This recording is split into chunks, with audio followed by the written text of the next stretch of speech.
Good morning, everybody. It's 10 a.m.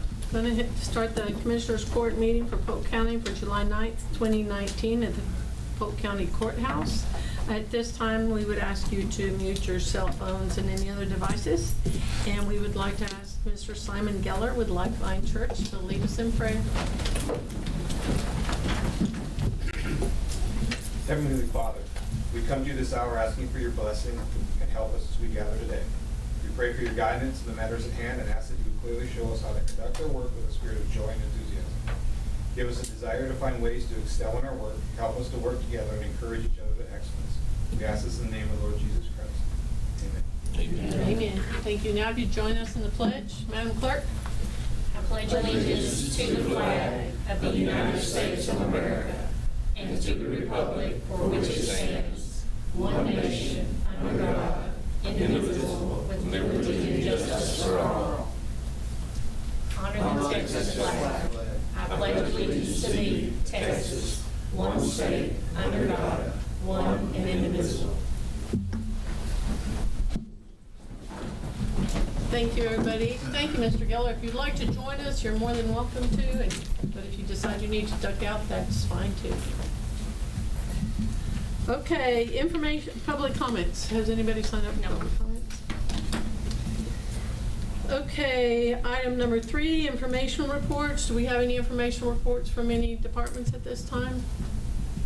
The only thing that I have is that in discussions and budget discussions with the Sheriff's Department and in reviewing some of our information, we looked at a government plan for cell phones for staff members, and we would like, and we'll bring it to the court in budget because that would save us some money.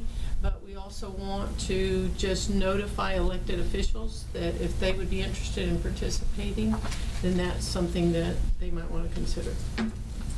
It would mean carrying 2 cell phones with you, you know, your own private one and the county one. But we'll present that as an option, and then elected officials can decide how they wish to continue.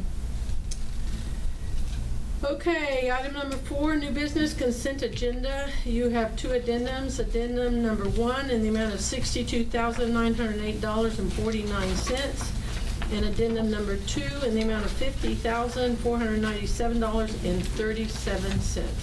Is there anything on the consent agenda that anybody wishes to pull? Nope. Motion to approve. Motion to approve, Commissioner Vincent. Second. Second, Commissioner Willis. Any further discussion or questions? All in favor say aye. Aye. Any opposed? Motion carries. Okay, item number 5, consider approval of personnel matters as follows. We had 2 emergency hires, one in the DA's office, one in the museum, and then 1 emergency promotion in the jail. What we received the museum, the recommendation from the Polk County Historical Commission, and we went ahead and added it, but if that is something that the court would like to pull to interview her, then we certainly can do so. Otherwise, we just have the recommendation from the Historical Commission. That works for me. Yeah. Okay, does that come as a motion? Yes, ma'am. Second. Commissioner Purvis, second Commissioner Vincent. Any further discussion or questions? All in favor say aye. Aye. Any opposed? Motion carries. Item number 6, consider request for revisions and or amendments to the budget as follows. A, the FYI 2019 budget revisions and amendments as presented by the County Auditor's Office. A copy of all those revisions and amendments is included in your packet. Motion to approve. Motion to approve, Commissioner Willis, second Commissioner Purvis. Any further discussion or questions? All in favor say aye. Aye. Any opposed? Motion carries. Item number 7, receive Constable Warrant Service Program quarterly reports for the period ending June 30th, 2019.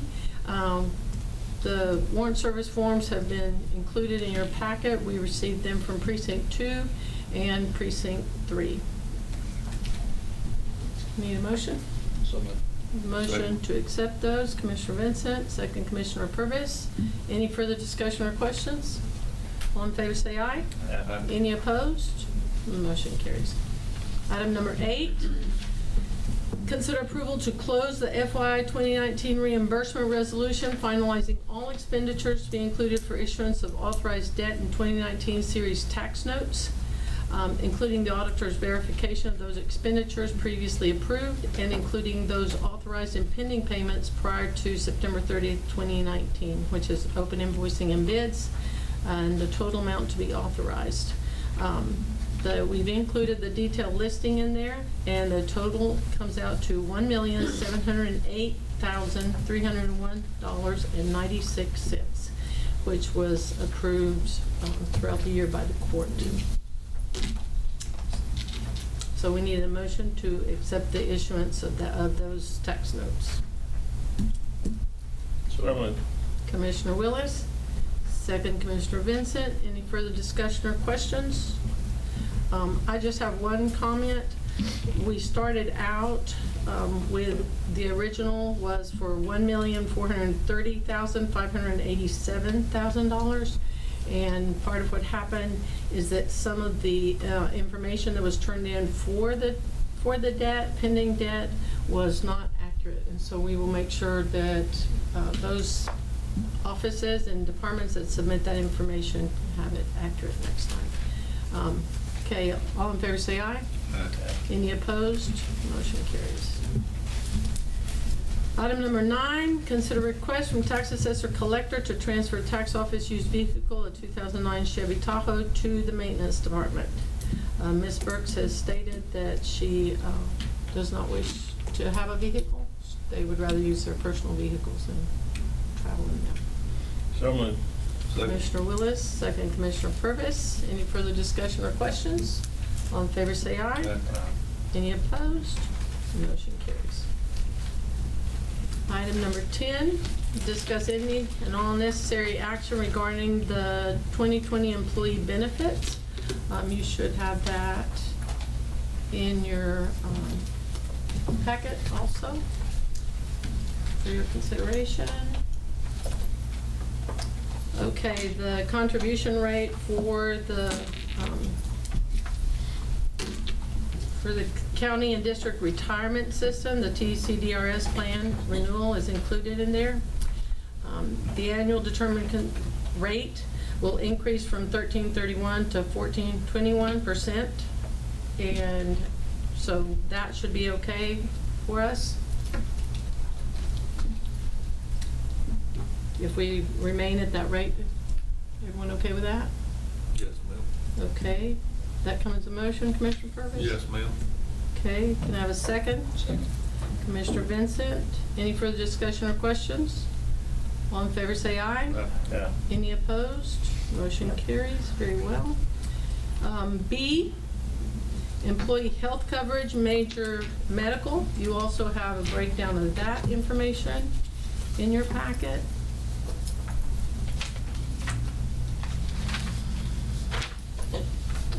It looks like this.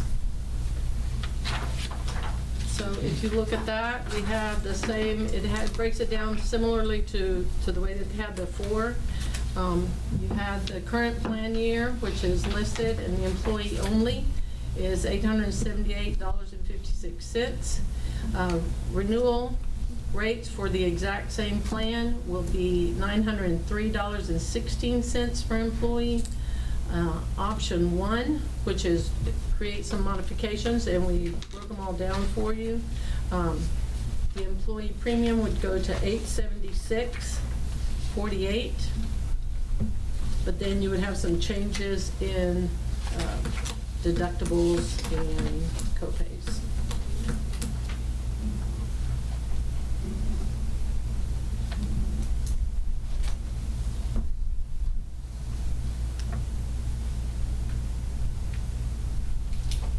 Does anyone have any questions, comments?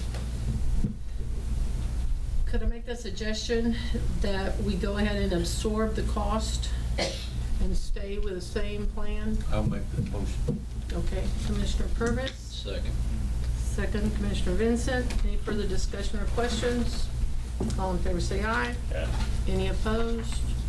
Motion carries. Thank you. Okay, item number 11. Discuss and consider request from DePuy's Texas Council of Governments for a letter of commitment for Polk County's share of the required 20% match for a U.S. Economic Development Administration grant to engineer a design for future region-wide broadband network. They started a study on broadband in our region, and a lot of you should have received the request to go in and tap into your home computers to see what the speed looked like, to do a speed survey. And basically what DEDCOG has received is a grant that would cover only those counties that were affected by Harvey. So it's not all 12, it's just ones affected by Harvey. And, but we would have to come up, those counties have to come up with a 20% match, which would not exceed $150,000. And so what they did is they did it on the formula based on population.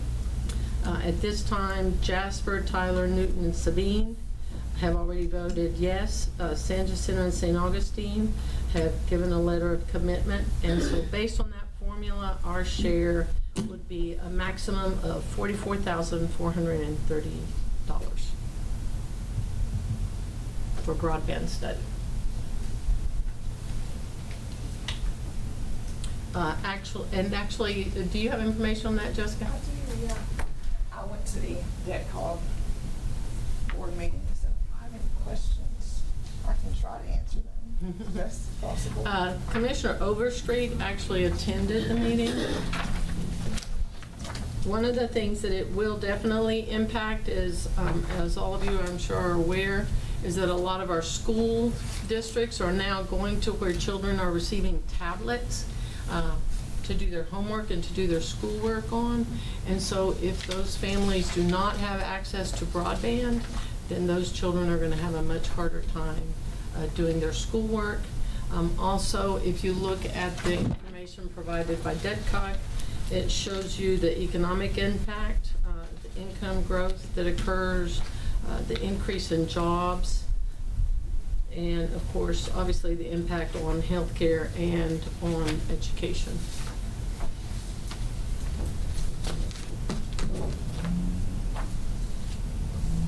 I think we would definitely benefit from it, and certainly we can't, for that amount of money, we could not do a study ourselves.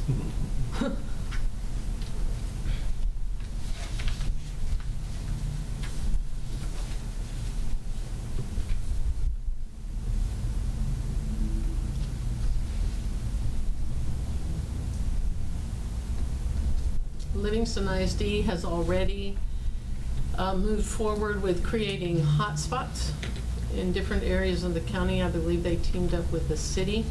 They also discussed creating hotspots with us, and which we told them we would certainly work with them any way we could. However, that leaves out all our other school districts. That leaves out. What do you mean create hotspots? Huh? What do you mean create hotspots? What they would do is they would put boosters in some of the buildings. Oh, That would then allow kids to just go sit at the park. I think Matthews Park was one of them. Matthews Park has a booster, and so kids can go out there and just sit in their cars or sit at the park benches and do their homework, do schoolwork. The library, the Livingston Library is going to have one also. So the school districts that would obviously are not going to benefit from Livingston ISD would be our smaller school districts. so moved. Very well, thank you, Commissioner Purvis. Second. Second, Commissioner Vincent. Any further discussion or questions? All in favor say aye. Aye. Any opposed? Motion carries. Thank you. Item number 12, consider approval to advertise for bids for 25 e-poll book units for elections to be used by the county clerk to be paid from Chapter 19 funds. The information is there for you. Do you have anything you'd like to add? No, ma'am. Anyone have any questions of Shalana? Ask her.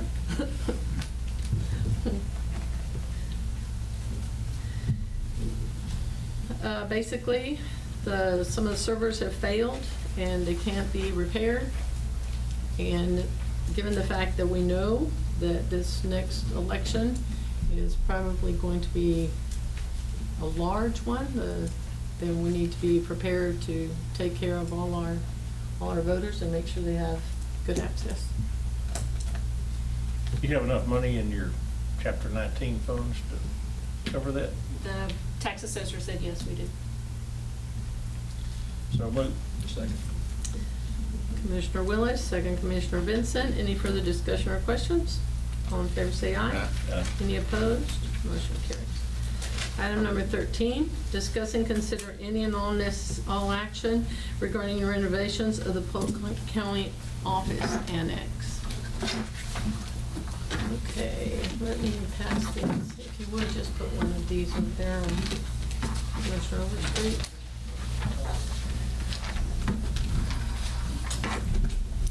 Okay, Jay, just to summarize real quickly, and then we can ask Jay questions. We had moved forward with our plans to replace carpet and to do some maintenance type things over at the Polk County Annex, the old hospital.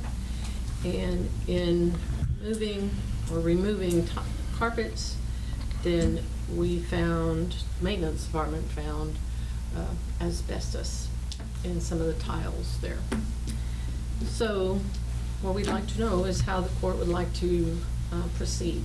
The map that you have, everything in red, has asbestos in the tiles that were covered up with carpet or with other flooring. What's the procedure to remove them? We would have to hire someone. We'd have to hire a company to remove the tile, you know, of course, the carpet and the tile and everything, and then they would clean it. And in doing so, we would have to get the people out of those offices. We have set with the judge and us have set, and we've kind of got a game plan together that'll work, kind of like when we did the renovations back in 05 to 07. We did it in phases. We just moved everybody out of one phase, went in there and did the work of the renovating the building. And that's when some of these decisions were made as to just cover the carpet or not cover, you know, cover tile or not. We've actually got 4 layers of flooring in some areas that just over the years has just gotten covered up. So we would move everybody out, go in and do the asbestos would come in, take it all out, then we'd go back in and do any renovations we want to do, paint and relaying the carpet. You know, we're going with carpet squares, so laying the carpet will be a quick process that if that's all we do, you know, our staff could do that. The only thing we got to look at there is time frame of getting people back in the offices, because we've still got our normal duties to do, and I just don't have the staff to put over there and leave them permanent over there, you know, so it would be catching our other calls on top of that. But the painting and all that would have to be done at that time. Then we move people back. In the same note, visiting with the judge, and a decision that the court would need to make is the old restrooms are still in there in a lot of these, and they're just sticking out in the room, and you've got now a smaller office and a old restroom that people are using for storage and file cabinets and miscellaneous things like that. If we want to remove any of that while we're at this process, of course we have to hire an architect to begin with to draw all the specs up, then go out for bids on the specs, then remove from there and all. The asbestos alone, I've got a ballpark number from a couple individuals that do that type of work, and we're looking at about $450 a square foot. So right now we're close to about $45,000 to remove the asbestos on just the asbestos removal. Then you've got your consultant fees on top of that does the air monitoring while this is going on, and of course we'll have city permit fees. If we go any further than that and go into removing the closets, like I say, we have to get an architect involved, then contractors, and of course contractors have got to get permits, and HVAC licensed people, electricians, you know, all those type people to come in there and do that too. So it's really we're here to put it before the court and see what we want to do. The minimum, if we're doing the flooring, we've got to do the asbestos.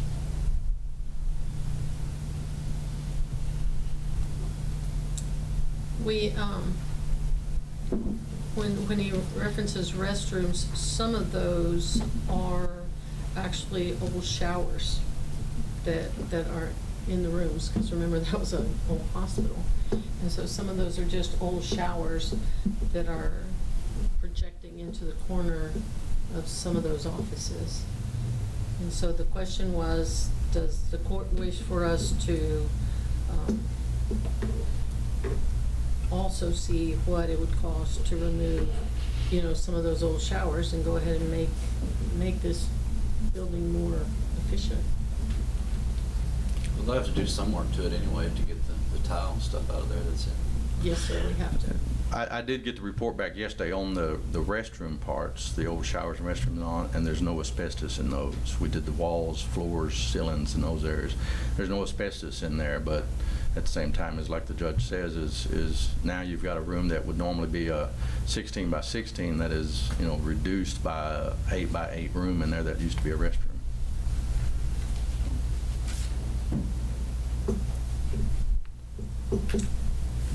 Depends on what it costs you.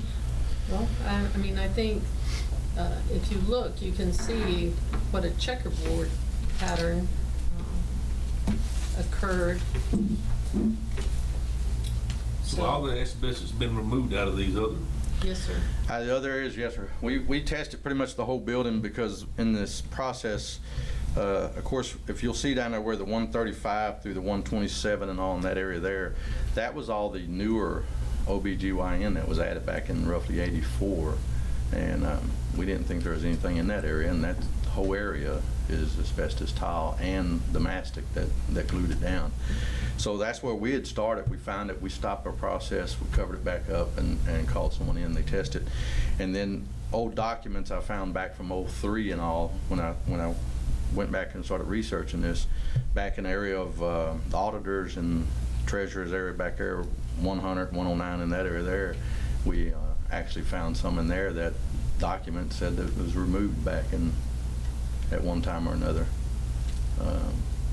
So it's just kind of sporadic, like the judge said. There's no rhyme or reason as to what was left, what was taken up. It's just at one point somebody changed some floor and they took it up. Whether they did it right or not, back in those days, I don't know, but it was covered up and there's no more mastic or anything we have to worry about on our end of it. But there is some flooring, like I say, that you get down to a third layer and you'll find it down there where they've been covered with vinyl or something over the years. How many of those shower stalls do you have in the building? Approximately, if you, there is some that were just a restroom, and then, but approximately 13 rooms that would be affected that are just showers and on. Then we've got a couple little smaller areas. If you're familiar with the building where the constable's office is at right now, it's the old nurse's station. There's all glass right there. You've got an old kitchen in there that is just for storage right now. So we try to periodically go through there and make sure there's nothing in those areas leaking, of course, because they're old plumbing that's in there. And then hopefully the tenants that have stuff stored in there would look too. But you've got those other little small areas in there that we'd want to go ahead and open up to a bigger room that like I say, you've got a little small closet here, a kitchen here, and then another old restroom here. Just take that whole section out basically in there, you know, and make it into, if we're going to do this process, make it into a bigger office area that would be functional for someone. That's something maintenance would do, or something that? No, sir, that all is going to have to be contracted. Once we get into that, you start getting into your plumbing and electrical and your HVAC, you've got to have licensed people with permits and under a contract and all. The first step in the whole process, of course, would be to hire an architect to draw all this up, to be able to send out for bids through the contractors.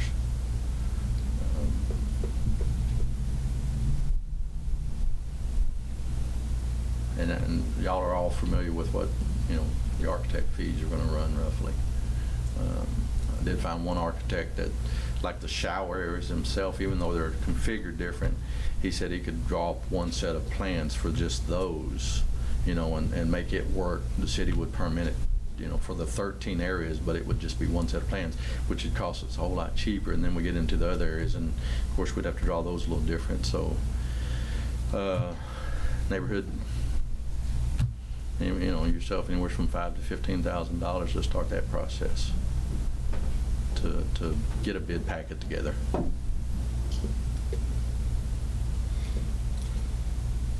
The issue is that I do think that the asbestos needs to be removed. Yeah, We can't yeah. keep adding flooring and Yeah. adding flooring and adding flooring, you know, to cover up asbestos.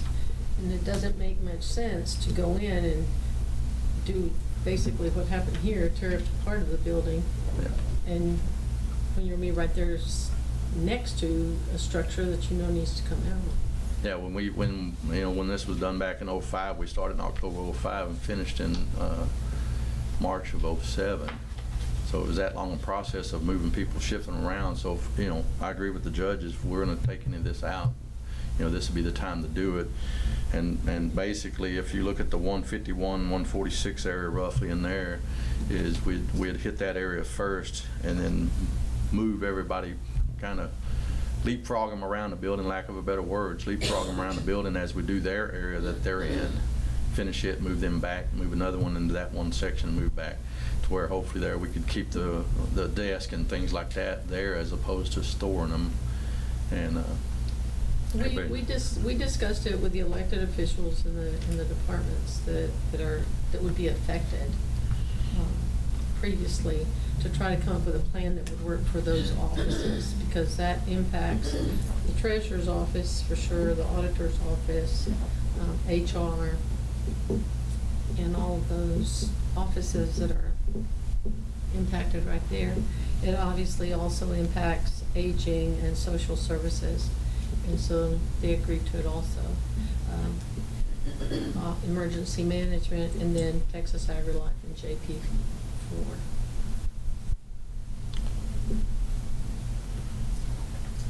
It's going to be a lengthy process, to get it set up and all.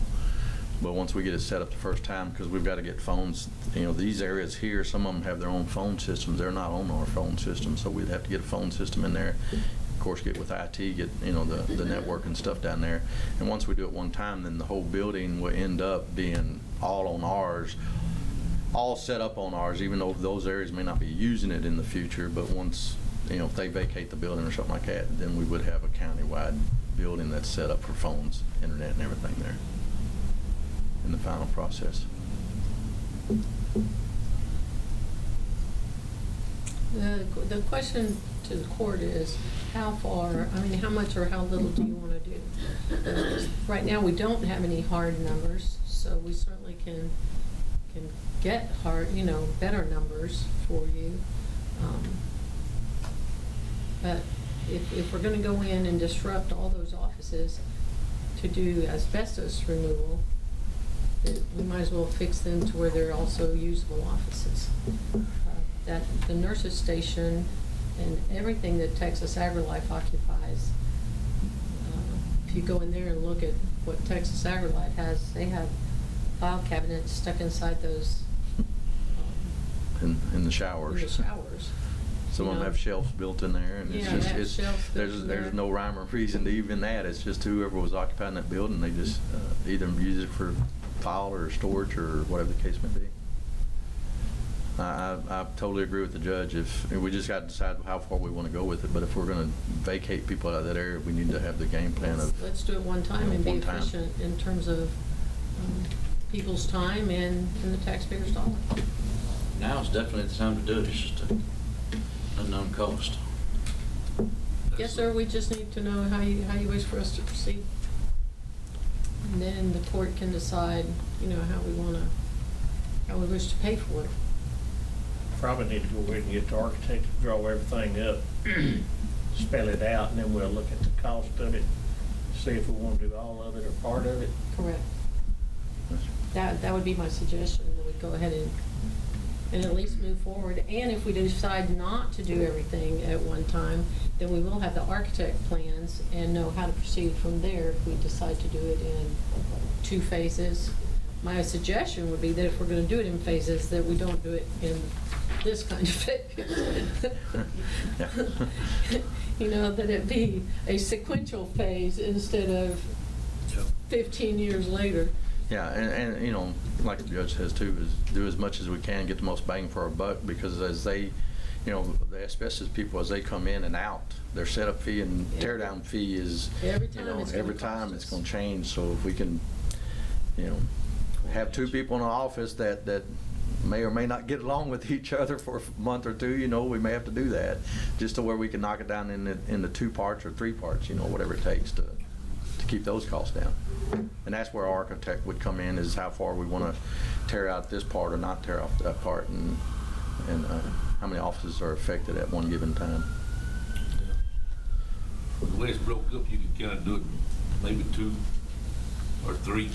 3 at the very most. Yeah. Yes, sir. 3 at the very most is, and that's how we kind of did it before. If you'll look where 114 and 140 is, there's a set of double doors. And of course, we don't need to affect those other offices. So what in this case, we would stop at that hallway right there at 120 and 136, and the asbestos removal would be all out the back door, and that they would just barricade that hallway off, so we could do that whole section in one phase. And then same thing, you just move around the building like that, and do your different phases. But where 114 is and 140 was our first phase when we did the whole building, of course, and then we did. At the other set of doors down by emergency management, we did that as the middle as a phase, and then we did emergency management area and the kitchen area all in the 3rd phase. So 2 phases is very possible, but 3 at the very most.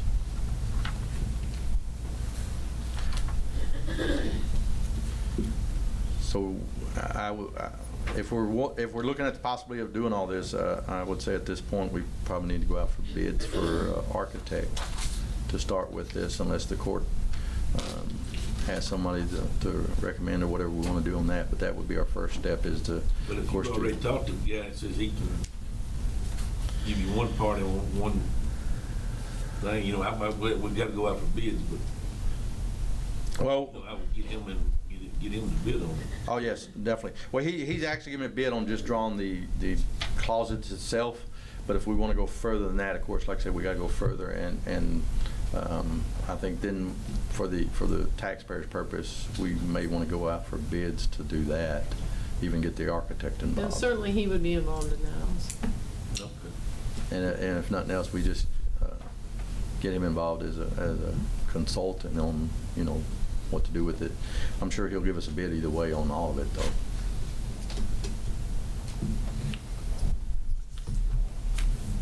Okay, so you want to move forward with the architectural bids? And then also on bids for the asbestos removal? Yes, ma'am, that's the most important in this day. Yes, sir. Yes, sir, because now the architect part won't affect the asbestos part. That's what we were Right. concerned in taking those other rooms. But there's nothing the architect needs to get involved in that. It's just strictly asbestos removal, but we'll do it all in the same process while the rooms are empty. Okay. Okay, that comes as a motion from Commissioner Purvis. Do I have a second? Second. Second, Commissioner Willis. Any further discussion or questions? All in favor, say aye. Aye. Any opposed? Motion carries. Thank you. Thank you.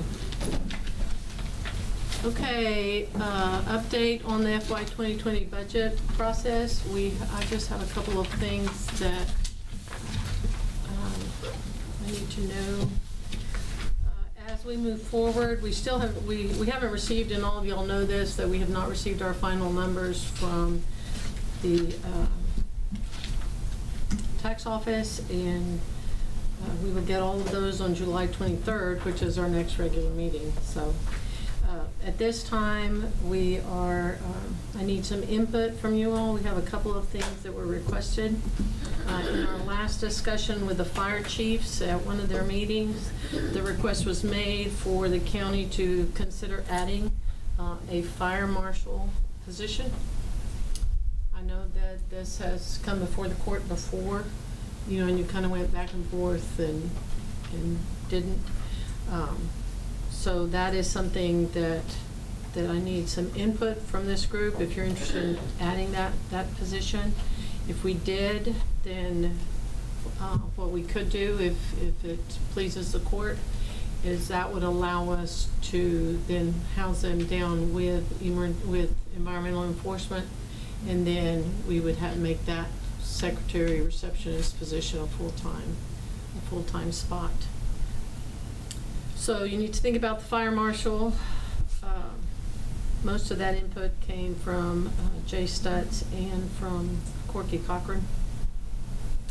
They've had some fires that were questionable in terms of origin, and their concern was that the state fire marshal was unable to get there for a week or more. And when that happened, then they felt like that the investigation had been compromised by either people removing things or cleaning up or doing stuff like that. So need to think about that. And then along with that is the base amount for our volunteer fire departments. At this time, we had a formula, if you will recall, that the fire chiefs all got together and came up with a formula. And we had a base amount that basically they recommended that we do a base amount where nobody would receive less than that amount, regardless of the size or the number of structures in that area. And so the question is, would we like to increase the funding, some of the funding that we are currently doing for the volunteer fire departments, and give them some more money that would allow them to increase the base funding, especially for your smaller fire departments, you know, who struggle a little bit more. I mean, we all know that the larger fire departments have huge fundraisers and are very, very successful and very strongly supported by their communities. But some of your smaller fire departments, their fundraisers do not generate as much income. So that's something to consider. And then another one is, this is the year that the CRC, which is a certified retirement community, if we're going to continue to participate in that program, the cost would be approximately $12,500 to renew, and it's a 5-year renewal. It renews every 5 years. And so if that's something that we wish to consider, you know, continue participating in, then we can certainly add it to the budget or keep it in the budget, because this is it's due in this next budget year. Is it benefiting us? Well, I think that initially, to some degree, it did when it was Todd Staples' program. I don't know, it hasn't been very active as a program itself. We have not received any contacts. We have not received any inquiries from individuals through that link or through that website. And So they're not pushing it like they once did? no, sir. No, sir, they're not. I mean, I think it was a good decision at the initial, you know, but that's just something for you all to think about if you wish to continue. I think we're pretty much established as being a retirement community, you know, between the lake and the escapees. I don't think anyone has to look very far if they Google retirement communities to find us. And some of the search engines were coming up as the 5th or 6th location in Texas to retire. But it's not through the CRC, it's not through the Department of Agriculture. So nobody's really pushing that in. No, sir, I think that, you know, when Todd Staples was there, I think they were pushing it really hard, and they were creating some benefits for those people that participated, for those communities that participated in it. But we aren't seeing any push. So that's something that the court might want to consider, think about. And then the last one, and none of these are just discussion items for you all to consider. And then we will discuss them when we get further into the budget. The other one is our retirement trust contributions. Basically, as you will recall, in our actuarial, in our discussion with our actuarials, for our trust, for our retirement trust to continue, basically what they were saying was that we needed to be generating 6.5% interest. The auditor, the treasurer, myself, we asked for assistance from the Gillies. We asked for assistance from some of our local bankers, you know, just financial people to come look at this and see if our actuarial was saying that we should be making 6.5%, then where was it and what should we invest in? Terry, do you want to add to that? Our local bank is paying 2.5% right now, and that's where I have the money. But if anybody knows of any there is a company out of California. Do you remember the name of that place? No, but Can't it think made of it everybody right at the now. table nervous. Yeah, I just would rather have our money local than in another state, but they are paying a little higher interest rate. So I don't know. I'm willing to talk to them, but I'm still not real comfortable with it. It was kind of one of those things of it was like too good to be true.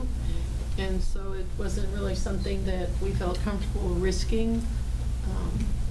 So in our next budget year, part of what we're going to need to consider is going to be to increase the amount of money that we put in there, because we know we can't reach 6.5%, and all of us have searched high and low, and I'm sure that if we could find something where we made 6.5%, everyone in this room would transfer their savings that direction immediately. Because why would you go with 2.5 as opposed to 6.5? So that is one thing to keep in mind, is that our unfunded liability in terms of trust, we are probably going to need to increase our contribution to the trust to make sure we keep it in good shape. So if you have any ideas on that, then call Terry. Yes, I'm open for suggestions. Otherwise, we will just try to find additional monies. We'll find a way to increase the amount so that our unfunded liability is not as high. Any comments or questions on that one? Do you have anything you want to add to that, Louis? No, it's a pretty difficult situation. That's the bottom line. Okay. And those are basically the food for thoughts. And then if you have any other issues or suggestions, then please send it to us. What we will do is we will go ahead and build in the insurance. That gives us some places to start. So the increased expenditures on the insurance will be, placed into the budget, and then our broadband, the court can decide if we want to go ahead and build it into next year's budget. We don't have to pay for it now, so it can just get built into next year's budget. And once we get all the annex information, make a decision, then we'll know how to proceed with that in terms of the budget. What would the total cost of the fire marshal be for? I don't know. If that's something that the court is interested in, then we would research it, because it wouldn't, keep in mind, it wouldn't just be the fire marshal. We would also have to make sure that they have a vehicle, and then the additional staff, office staff for paperwork and documentation. So we certainly can have that for you all to consider, for the next round.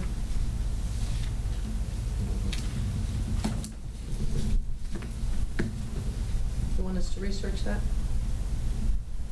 We're going to consider. Okay. The board wishes to consider.